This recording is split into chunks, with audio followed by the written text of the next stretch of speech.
Hi everyone. Today we are going to be talking about one of my favorite things, children's picture books, specifically Lost and Found by Oliver Jeffers.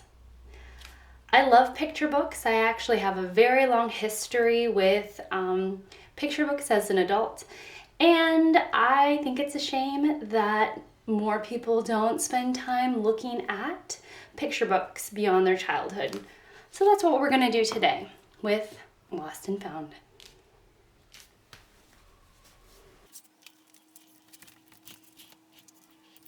Lost and Found is a children's picture book appropriate for children about from the age of 4 to about 8 years old.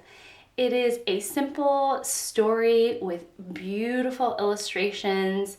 It was published by Philomel Books and it was published in 2005. The book is about an unlikely friendship between a little boy and a penguin. The penguin to the little boy looks sad and lost. So as all good little boys do, he makes it his personal mission to figure out where the missing penguin should go.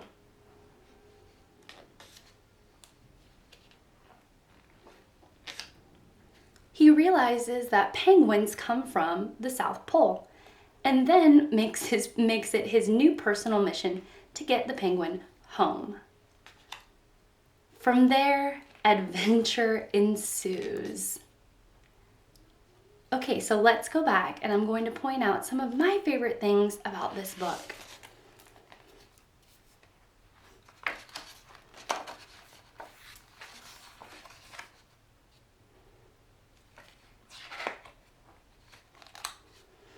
First of all, Oliver Jeffers uses watercolors.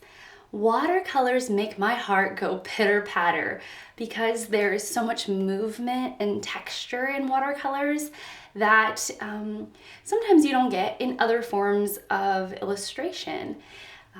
So the watercolor tends to dry unevenly, meaning that you can get this beautiful gradient like in the sky. You can also get these imperfect little shadows and watermarks. There's a lot of movement in the door and a lot of different tones of red. And that goes throughout. That's just the nature of watercolor. It's very tonally uneven, but it adds a lot of movement and life to the book.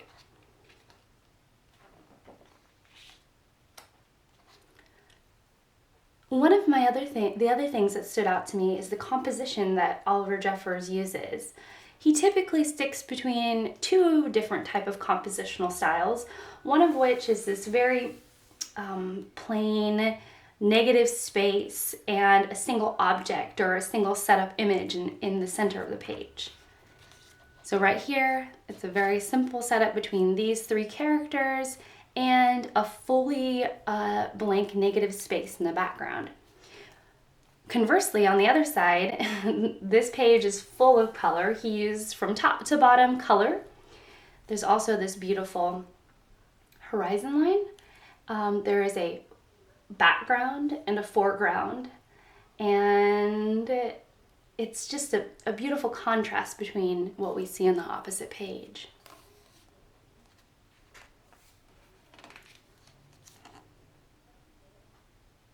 Gosh, look at this blue that he uses. All of the different tones of blue, this deep, rich blue for the sky, this more gray tone, teal blue for the houses and the ground.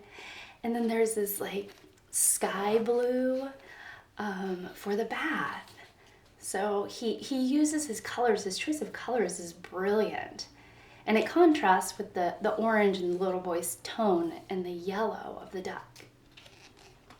Skin tone, rather.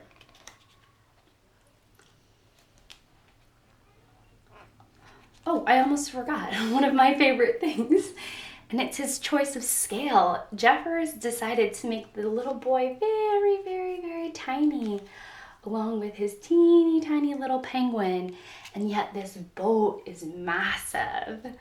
I also think this is one of my favorite uses of watercolor because there's so much movement and it gives the boat a lot of life.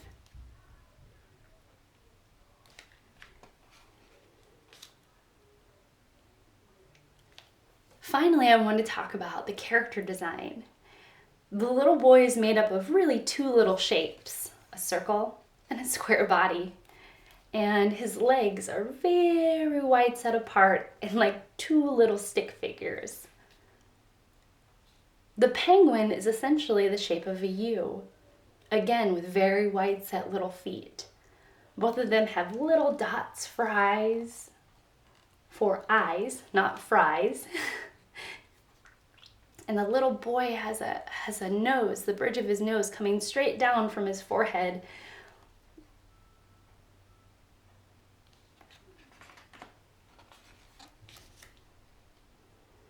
I love this picture book. I think many, many children will also love this picture book. And if you don't take yourself too seriously, if you have a love for art or a love for looking at beautiful things, I think you would also enjoy looking at this book as well. I'm sure you can find it at your local public library. And if not, you can always ask if they can order it on interlibrary loan. Thank you so much for spending this time with me. I very much appreciate it, and I will see you all in my next one. Bye, guys.